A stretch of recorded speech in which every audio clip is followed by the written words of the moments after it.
Welcome to Steve 87th, Puget Sound and Pacific Railroad.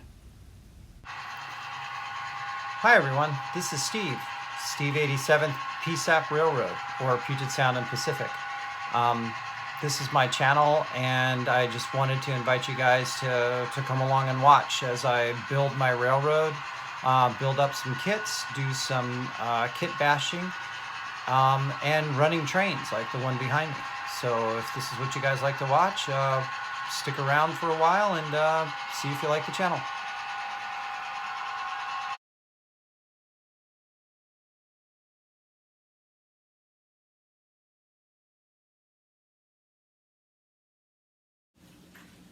Hey everybody, it's Steve 87th, PSAP Railroad for Puget Sound and Pacific. So last week we left off getting ready to put the building together and the bricks on. So tonight we're going to go ahead and wrap the building, put the building on the bottom of the silos, and have the silos painted up.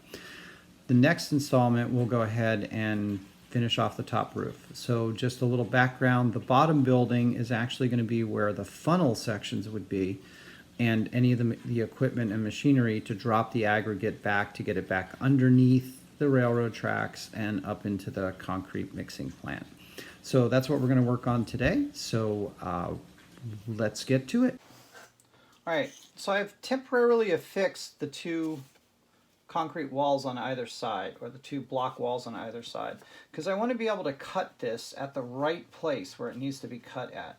Now there's a couple of things you can do. There's lining up the bricks, and then figuring out where your cut line is going to be. You could do a measurement, which I've already tried to measure this, and it looks like it's a little bit off from where we're going to get this. So the bad thing is no matter what we do, the lines are going to be off on the bricks. Okay, at one side or the other, they're going to be off. Or you can go much like wallpaper and try to match it the exact way that you want to match it. The problem is that this is at 1.5 block, but neither end is kind of at 1.5 block. So again, since those seams are going to be covered, it's not that critical. So we'll just go ahead and do the best that we can with what we got. And one of the easy ways to do it, especially since I only need the top part, we're going to take this, unwrap this a little bit, take this piece of the concrete, place it under, right?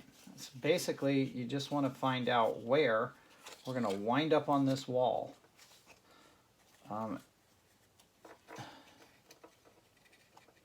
Take those over there, get that lined up. The good thing is again, you're going to be partially on the door. So the only part that's really going to show on this half of it is going to be the top half. So we've got our line struck. Now we can come back in, undo this. We've got this, and now we've been using all the straight edges on this, so why not just continue using a straight edge to make sure that we get the proper cut. Go ahead and just cut through nice and slowly. All right, that's cut on in there. Now we could actually just bend this, because we know that the other side is just the backing paper. So we needed to get through the vinyl on the one side, but we only need to get through the backing paper on the other side, and that's just holding the adhesive backing. So there we go. So this is now going to be side number 3 on the track side. So we're going to go 3, we're going to go 3. Now we know where our pieces go to. And we've got a door cut out over there. We'll get that cut out. Once we stick this on, it'll be real easy to just come back and cut those out from the back side. So now I got to do the other side, figure out where all of these are going to line up at, and then we can put this all together and put the doors in. We'll probably take the doors out and paint them before we actually permanently affix them. The nice thing is we've got one door with a window on it, which is more of the office door. These are more just access doors. So let's see what we can do here. Using the green Gorilla Tape for the painter's mark, really good, because 1, you can use it over, and 2, it's low stick, so it's not going to rip the detail off of the brick side. So it's kind of nice. Again, this isn't a plastic build. This is kind of a hybrid paper build. So with that, we've got some other options and ways that we can do things, but it looks like it's going to come out pretty nice. All right, so let's continue on. I'll go ahead and do the same thing that I did on this side with the other paper, and then we'll put it all together. Look at the bottom. We'll probably take this outside and then paint the tops. All right, we'll get back with you. Okay, so we're going to show you how we're going to put this all together now. My camera ran out, my battery camera ran out, so unfortunately I kind of missed showing you guys what we're going to do. But we're going to go ahead and put on the end over here, and then we'll go ahead and wrap the rest of the concrete on. So again, I'm just using some of the tacky glue. Kind of starting to like this. It sets up clear and has a little bit of working surface, but from what I understand, one of the good things about this is you can also use this on paint. So if you have painted surfaces, this is a good choice of glue to use. So let's just get this lined up. Put here in the corner, just like that. All right. So the good thing is we don't have to worry about what the corners look like. Those are going to be wrapped anyway. You can see that I've already put some of the paper on that end. And the reason I put that on was I was actually trying to demonstrate putting the paper on when my camera died. So I had to stop, but I needed to finish that portion off before I could stop. So that's going to dry up. We've also got two more that we want to put in here. Those again are just to keep this nice and rigid. Make sure that we have some support because this is pretty heavy. And while we were gone, I painted the concrete that holds the rest of this together. So the nice thing is we got a door right over there. We put one in there. Just clean that off real quick. It'll be nice. Another one. So if we want to come back later and put in lights, we can. That wouldn't be a problem. So good thing is this is like white glue. So it's not that hard. It's not that messy. You just put the stuff in place. Works on up. It's really, really pretty tight. This end's a little loose down over there. That's okay. So now there's two ways that we can do this. We can match the wall by putting it in here and then putting in the centerpiece, or go ahead and put in the longer piece here on both sides and then match up the corner. So what I think we're going to do is we're going to go ahead and put in the longer pieces and then match up the corner. So then that gives this end spot a little bit of time to dry. Now the bad thing about matching is, of course, that you have to match it. So the way to take these off, it's just a vinyl backed, so it's self-stick. So you're going to take this off. Now the bad thing is this, when this goes down, it goes down pretty hard. So that's one of the reasons why you want to have a little bit of overlap so that you can make sure that your things are straight. So you just want to line up the courses. Once you I'll line up that course, hopefully. And that's a little bit too much, so we took too much off of the bottom. So we line this course up over the door here. Not too worried about the bottom, but we also have to get it close enough, because if we don't get it close enough, then the course will be crooked when we get down the road. Okay, so we put this on. Again, this is the tricky part, but it doesn't matter whether it is a wooden model or a plastic model.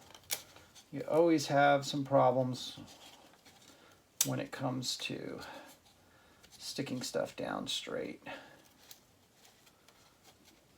especially when it is a very, very tight fit. Okay, so pick this back up. got a little bit of wiggle room. See there, it is going off on its own down on that end. So let's try this again one more time. Gotta try to keep this upper block straight.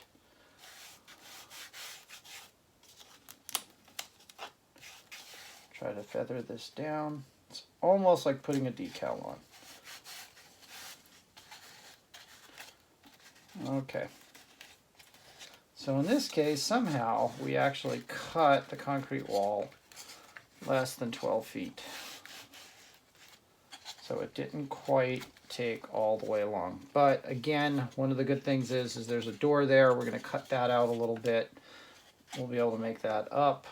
You really can't see the bottom that much, so you won't really be seeing that. But now we've got a nice, pretty continuous concrete wall on that.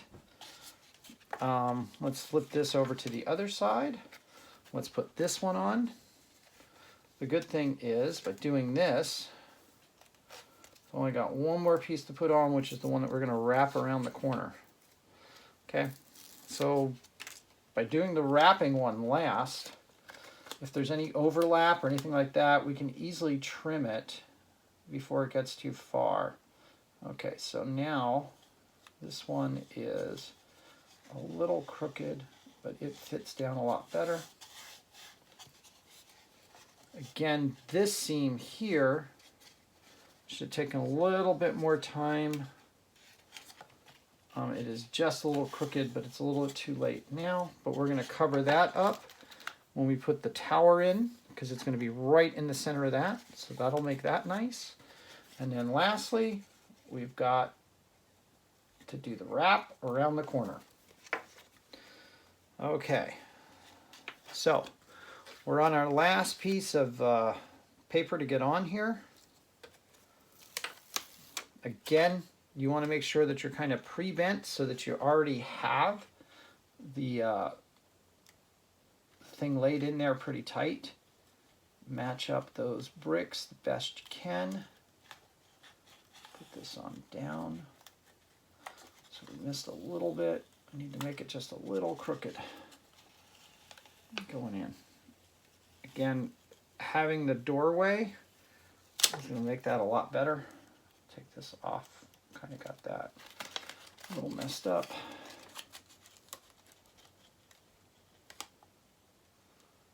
Now, I was worried that when I put this on that it was crooked to begin with.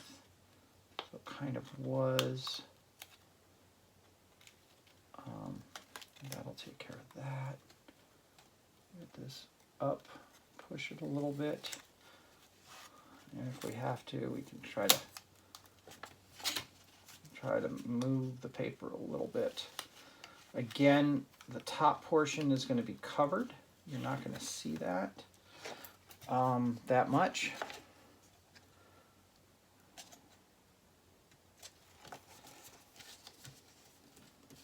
Go ahead and get that portion done. Come up here.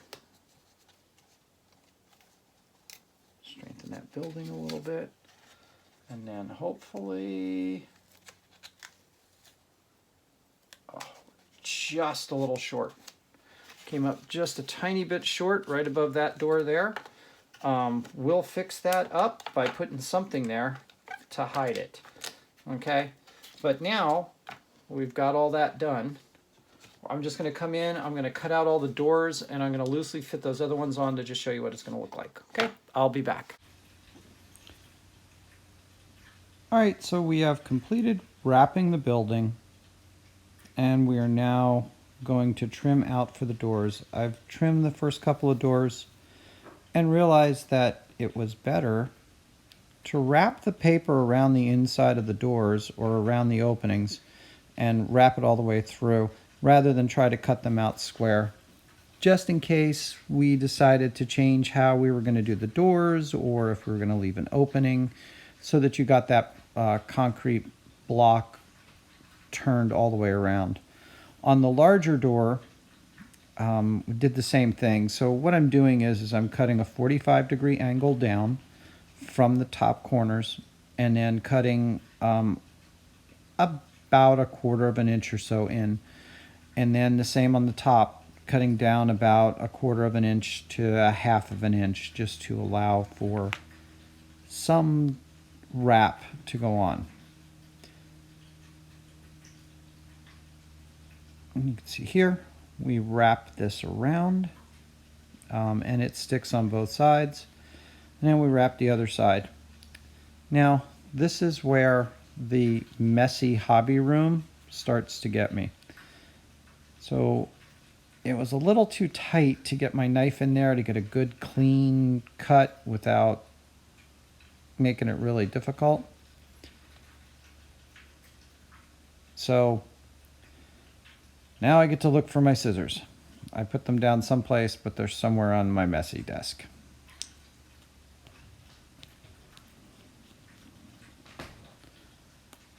So while I'm there, I decide to do some cleanup. Sorry, I didn't edit this portion of it out. I don't have all of the editing equipment that some other people do, so it was left in. Let's get some scraps out of the way. This is normally when I clean up my table is when I realize I can't find anything on it.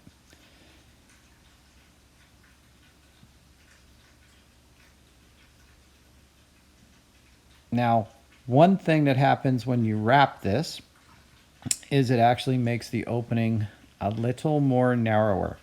When I originally cut the openings, I cut them so that all of the doors would fit fairly snugly. Now it fits a little bit snugger. We're gonna take care of that a little bit later on. But I just wanted to make sure that there was enough to get it in there and that it looked pretty good and that it didn't destroy the building too much.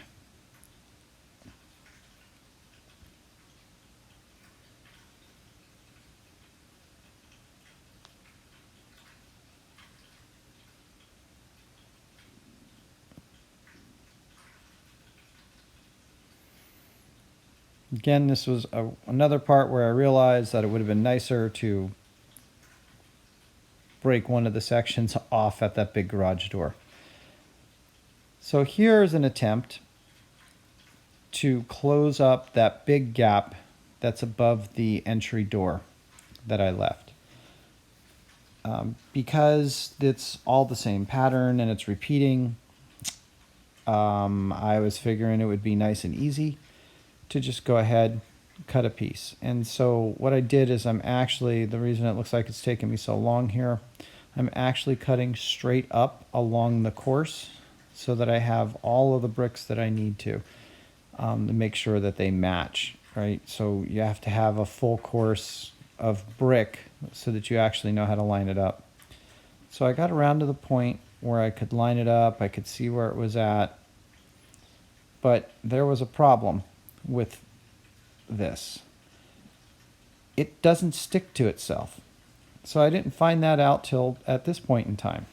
So one of the nice things, now that I know that it doesn't stick to itself, when we go to make joints, it'll be easier to put the paper on top of the other paper to overlap it a little bit, cut the two papers, and then it'll be actually a perfect fit between the two of them. Because the one piece won't stick to the other piece. And here is where I'm demonstrating why it's nice to have a really sharp knife blade.